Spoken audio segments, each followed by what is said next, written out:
right, Swami, you were just about to enjoy your hard-earned stale turkey sandwich during your shift. No mayonnaise. No, of course not. And you get the call from EMS. You have a 32-year-old female who delivered 1 hour ago at home, and she's coming in with some very heavy vaginal bleeding. What do you want to do first? All right, so Jamie, you know, I just started here. I'm not really comfortable this year. You have to walk me through this. So I think I'm going to figure out where the bleeding is. You guys are okay in the splash zone, right? You don't mind? Okay, cool. So I'm going to look for where the bleeding's coming from? Absolutely. Okay. So first thing, you're going to examine the perineum and look for a sign of laceration. Oh, whoa, okay. I don't see a laceration, but there's quite a lot of blood coming out of the vagina right now. Okay. So no bleeding in the perineum. So next I want you to examine the vagina. Okay. So most commonly, if you're going to have a laceration from the delivery in the vagina, it's going to be in the posterior segment. So go ahead and get a good look there. Okay. You'll have to sweep your hand around because you're going to be dealing in a field of a lot of blood. So I don't feel any laceration. Okay. There's still a lot of blood coming, though. Okay. Next, you're going to check the cervix for laceration. If it was a precipitous delivery or if she pushed past an incompletely dilated cervix, that's where the problem's going to be. I'm not feeling anything there either, but I think the blood's coming out of the cervix. Okay, so we're talking about uteroanatomy. So that's responsible for about 80% of the bleeding in postpartum hemorrhage. So now you've determined the source. What are you going to do next? I remember something about massage. This model has no shoulders, so I think I'm going to massage down here somewhere. Yes, that's the kind of massage you pay extra for here in Vegas, right? Wow. I wanted to see if I can make Swami blush. That's kind of a day 2 thing, not a day 1 thing. Okay, too soon. So first I want you to start with some good fundal massage. All right, so I'm doing I'm massaging. It feels really boggy, Jamie. Okay. All right, so if you're not getting good compression with that, so I want you to reach your other hand inside, and you want to go all the way in. You want to insert your hand all the way into the uterus, and I want you to feel for retained products of conception and start clearing away the clots. Okay. So kind of scoop and pull out. All right. And once you get out all the available clots that you can get, I want you to put your hand all the way in there, and you're going to do bimanual compression. So how do you do that, Swami? So my hand is inside, and then I'm making a fist, and then I'm going to push against the uterus with my fist, and then I'm going to push down with my outside hand. Absolutely. Okay. See, you're getting this. All right. Now, Jamie, there's still a lot of bleeding going on. Can I give some medications? I think you should. Okay, so let's see. There's bleeding. TXA stops all bleeding. Of course. So I'm going to give a gram of TXA. Okay. Let's see. I remember this. Let's see. OB. Let me flash back 15 years ago. Oxytocin. Yes. I got Cytotec. Hemabate. Methergin. Nailed it. 4 out of 4, guys. Oh, yeah. 4 out of 4. Oh, yeah. Sorry. Don't get too excited. We've got a patient here. I'm compressing. So while you're calling for your hemorrhage-specific medications, we're going to activate the massive transfusion protocol. Okay. Now, Swami, you have done everything right on this patient so far. But she is still bleeding. So before this row here becomes the splash zone officially at this Gallagher concert, you need to stop this bleeding. What are you going to do next? All right, so I feel like, okay, so when I have a bad GI bleed and I got nothing left, we put a balloon in and tamponade. So can I take my glove, blow it up like a balloon, and stick it up there? With a turkey thing and a smiley like a big face on turkey it? Can you do that? No. So, but I need a balloon. I need something to put in there that can compress. Absolutely. All right, so what do we got? We have a Bakri balloon here for you. Okay, Bakri balloon. All right. All right, so let's get this for you. Here you go. It's a generous amount of lubrication. No. Okay, so I'm putting that in, and then does my hand need to be in here to hold this in? It is, because this is not a vaginal packing. You'll just be masking the source of the bleeding. So you need to ensure that it is in the uterus in its entirety, past the cervix. So your whole hand is going to be in there, and your hand is going to stay in there, keeping it in place while we're blowing it up. So this is going to become a 2-person procedure. Okay. So and we're talking about what, like 20 cc balloon here? How big do you think a uterus is bigger than 20 cc's? I hope so. It certainly is. I've seen the size Swami. of my children. It's got to be bigger than 20 cc's. It is. So you're talking about blowing this balloon up to 500 cc's. 500 cc's. So all right. That's your max. So we got half a liter that's going to go in here. Yep. And so how you're going to do this is while you have this, you're going to have your partner grabbing this, and Swami, your other hand is actually going to be on the patient's belly here. Okay. You're going to feel the uterus getting a little bit bigger until it's tamponaded. And then you're going to mark the fundal height with a Sharpie because that's where it is filled. Okay. And the reason you're going to do that is if she continues to bleed and it's masked by the balloon and kept inside, the fundus is going to continue to grow, and you know that you will not have stopped the problem, and she's going to probably need emergency surgery. Okay. You can also confirm placement with bedside ultrasound. Of course. Mike Stone? Yes. Yeah, so Mike Stone will come No and do our pressure, get up ultrasound. here. All right. Okay, so because it was hard to see exactly what we were doing with the Bakri balloon here within this model, why don't we take it over to the step here so everybody can see exactly what we're gonna do when you're putting together a Bakri balloon. Now, the first thing you're gonna do is you're gonna have everything set up. All right, so this is your Bakri balloon here, and you've got the port.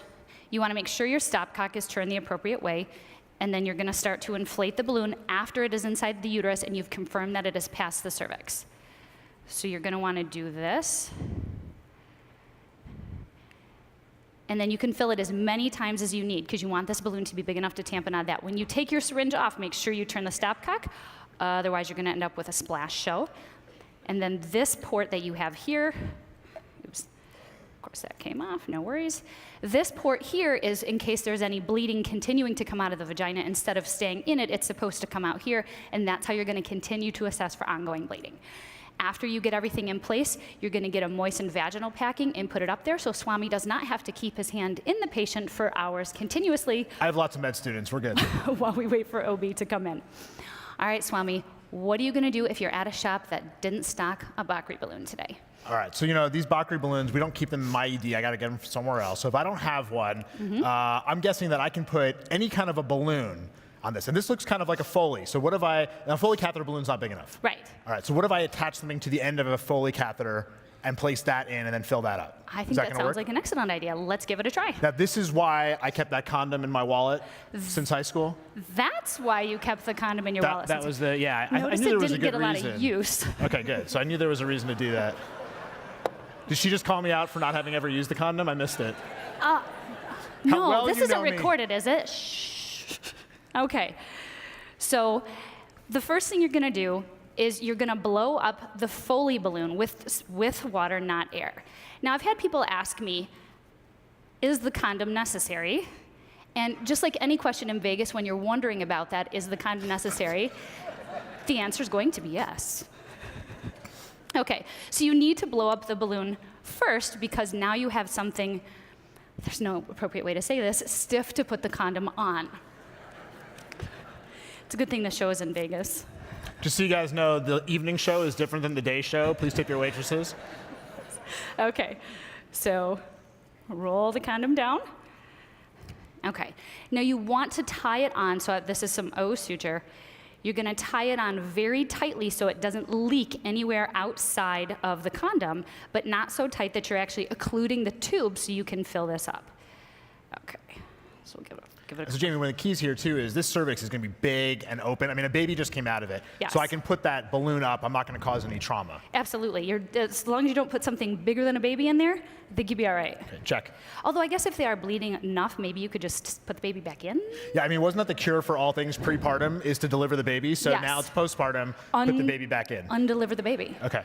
I feel like we've just stumbled onto something amazing. Paper coming soon. Yes.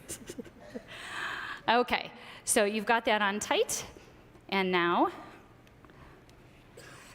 you are going to fill the condom. So it's gonna come out of the tip of the Foley tube, and you're gonna clamp it in between so it doesn't just leak out every time. And then you can fill this as many times as you need to get the balloon. Again, about 300 to 500 cc's, depending on your brand of condom. I think you should have the department stock magnums. Be sure to submit that to your supply team to make sure that they get the right thing. I'm definitely gonna get reimbursed for that condom. Yeah, for sure. Yeah. Okay, and then again, so same thing, ensure that it's past the cervix. Now this one, because you used the filling port to fill the condom, you're not gonna be able to use this to check for occult bleeding coming out. So it'll be really important that you mark that fundal height in our confirming placement with your ultrasound. Awesome. All right. I think I'm ready to go. All right. Thank you very much, Jamie. No problem. So we're gonna go through a couple of slides here, a couple of the points. Okay, so you want to be prepared in advance. So you're going to need to have all of your stuff ready. You're going to have your equipment. I suggest having a postpartum hemorrhage or delivery shelf or tray or some type of thing in advance. You're going to need a gown and glove. This is usually a fairly splashy situation. Now, you don't necessarily have to look like you're going into a level 1 Ebola zone like this person, but you definitely want to be ready. Have your medications on hand. Now, if you've got one of these amazing stretchers that breaks away with stirrups and everything, you can deliver The patient right there on this handy dandy thing. Who actually has these in their emergency department? Okay, so 2 people. So for the rest of us, this is the kind of OB bed that we use, the upside-down bedpan. These are high-risk people. They should be delivering in a nice, happy OB suite, and instead they are here in front of you, so be prepared for all the things to go wrong. Put out the bat signal for help immediately. Know who you have available. So quickly, the 5 M's. So you need to make positive ID of the cause. If it's a laceration, suture it, and if it's at-knee meds. Lacerations respond to suture, at-knee responds to medications. You're going to massage the uterus, the fundal massage and the clot clearing and bimanual massage. Medications. So you can take a picture of this. This will also be available in your syllabus. You can have a laminated card with all these medications, and note that you cannot give Methergin in a hypertensive patient, and you cannot give Hemabate in an asthmatic patient. Okay. I see a lot of cameras. Okay. And that's going to be available in your syllabus. Activate your massive transfusion protocol, and then start getting MacGyver, putting balloons in there and everything else. So as we learned today, pelvic exam is not exactly the favorite procedure of EM docs, and most of you are willing to dump it off on your partners. Nice. So if this does come in, not only is it a pelvic exam, this patient is bleeding out. Postpartum hemorrhage is the #1 cause of maternal mortality. So I want you to be ready. And as the great Rob Orman says, you can do it. Thank you.